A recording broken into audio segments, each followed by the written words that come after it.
নমস্কাৰ সকলোকে আজি ভিডিঅ'টো আৰম্ভণি কৰিছোঁ ৰাতিপুৱাৰ পৰা। ৰাতিপুৱা এয়া গা পা ধুই আহিলোঁ। আজি আকৌ বতৰটো চাওকচোন, ইমান বেয়া বতৰ বেয়া কৰিলে যে মোৰ বহুত বেয়া লাগে। তাৰপিছত আকৌ ধুন মানুহ ৰাতিপুৱা 6টামান বজাত উঠিছিলে, তাৰপিছত আকৌ সি 8টামান বজাত শুই দিলে।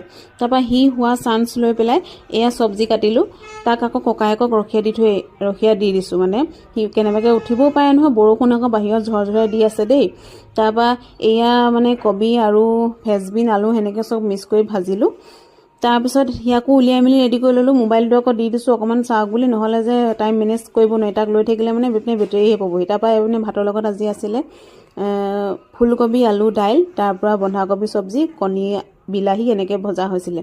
তাৰপিছত আকৌ এয়া দোকানলৈ বুলি পানী বটল টিফিন আৰু ধুন মানুহৰ পানী বটল ৰেডি কৰিলোঁ। ধুন মানুহ আকৌ আগৰ পৰাই বেটেৰীত উঠি বহি আছিলেগৈ।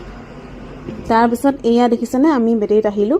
তাৰপৰা আজি নবৌ যিহেতু নাই, ৰাস্তাতে আকৌ লগৰ এজনী আৰু বেলেগ লগৰ এজনী লগ পালোঁ। তাইৰ লগতে এনেকৈ ধেমালি চুপতি কৰি আহি আছোঁ। ধুন মানুহৰ লগত তাই ধেমালি চুপতি কৰি আহি আছে আৰু এনেকৈ। তাৰপিছত আকৌ দোকান আহি পালোহি। তাৰপিছত নবৌ আহি পালেহি। আজি ইমানেই আছিল আজিৰ ভিডিঅ'। ধন্যবাদ।